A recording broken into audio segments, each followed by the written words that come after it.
Dr. Akakasizza Besigye akwatiddwa entalumba taxi zikyalanda amayinja gavuddeyo URA ekaye omusajja abadde yeefuddemu koko mukuba ebicupuli akwatiddwa kwaniza ekyo kino ekyolwaliro ennaku z'omwezi 22 omwezi gwa Gatonnya omwaka 2020 nze Moses wamala okutuusaako ebyo n'ebikoze amawulire Amasukkulumu okuva mu ggwanga Uganda saako n'ensi yonna nga sinagenda mu maaso kasooke enkwanjulire ebyo nnyini ebigenda okubeeramu oli agaleero ate oluvannyuma nzije nago mu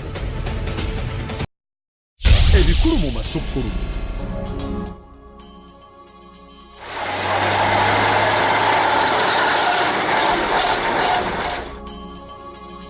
Olukusa walujje walukunga abantu Dr. Akakasizza Besigye akwatiddwa n'asibirwa Nalufeenya n'owamawulire abadde amukyaza ku radio.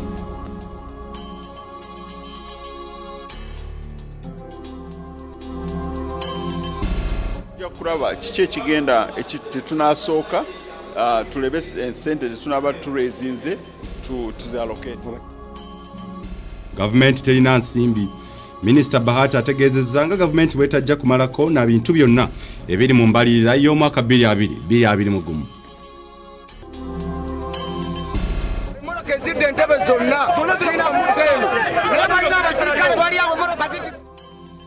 Obutakkaanya mu mulimu gwa taxi bweyongedde entabwe eri ku mmotoka ezitikkira ku nguudo n'abawusaafi.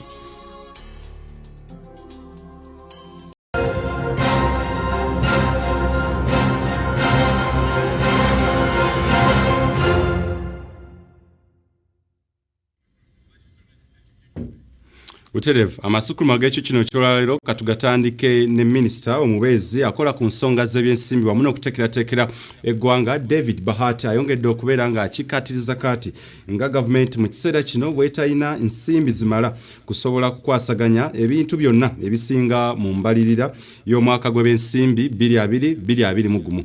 Kino kidiridde ekitongole kya Kampala Capital City Authority okutegeeza ababaka abatuula ku kakiiko ka Parliament akalondoola ensonga za woofiisi ya President nti beetaaga obuwumbi 23 obw'okuddaabiriza enguudo, obuwumbi 47 obw'okukola n'okuddaabiriza emyala, obuwumbi 25 obw'okugula ebimotoka ebisomba bakasasiro n'endala nga bano minisita abategeezezza nti engeri yokka gye basobola okubeera nga bafunamu ensimbi zino kwekwewola. Omusasi waffe atusakira aga Parliament abaddeyo era katandike n'okuba nga tuwa ebikira ku ggulire lino. Abakungu okuva mu yafeesi ya President nga bakulembeddwa mu Minisita w'ensonga za President Esther Mbayo nga bali wamu ne Minisita w'ebyensimbi wamu n'abakungu okuva mu kitongole ekiddukanya ekibuga Kampala bano nga badde bakulembeddwa mu Minisita waabwe omupya Betty Among. Olwaleero basibye mu kakiiko ka Parliament akalondoola ensonga za woofiisi ya President nga balambulula ku nsonga y'embalirira y'omwaka gw'ebyensimbi oguddako 2020-2021. Honorable Chair, we have the desired output of 0.924 billion shillings, and nothing has been availed within the MTF. So we have a funding gap of 0.924 billion shillings. We cannot roll out throughout the entire country. So the 7.3 billion on a maximum can go for 3 model villages. Therefore, we are requesting that finance should raise our NTR from the current 87.3 billion to 100 billion because last financial year we were able to collect up to 90 point something billion. Musinkano eno Minisita mwasinzidde n'ayongera okukikkaatiriza byazayogera mu nsinkano ez'enjawulo zazze yeetabamu n'obukiiko bwa Parliament obw'enjawulo nti gavumenti mu kiseera kino terina ssente.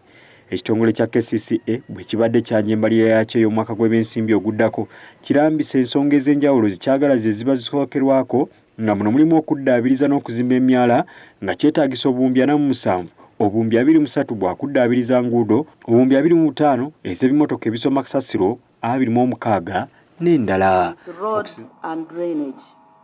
Under this item of roads and drainage, the Ministry of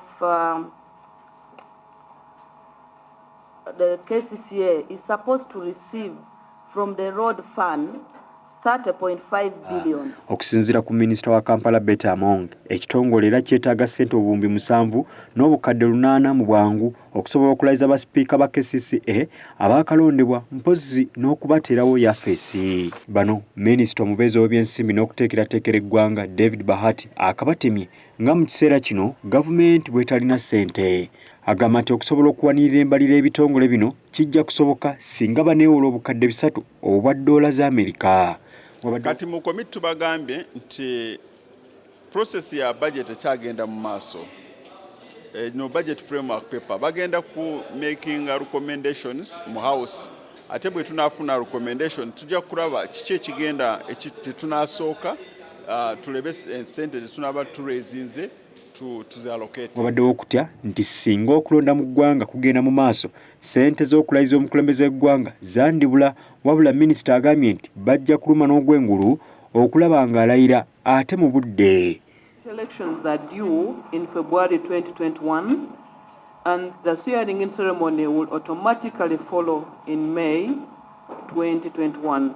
However, no funding has been availed in the voters' MTF to meet the cost of these activities. And the budget for this is 7 billion and nothing has been availed.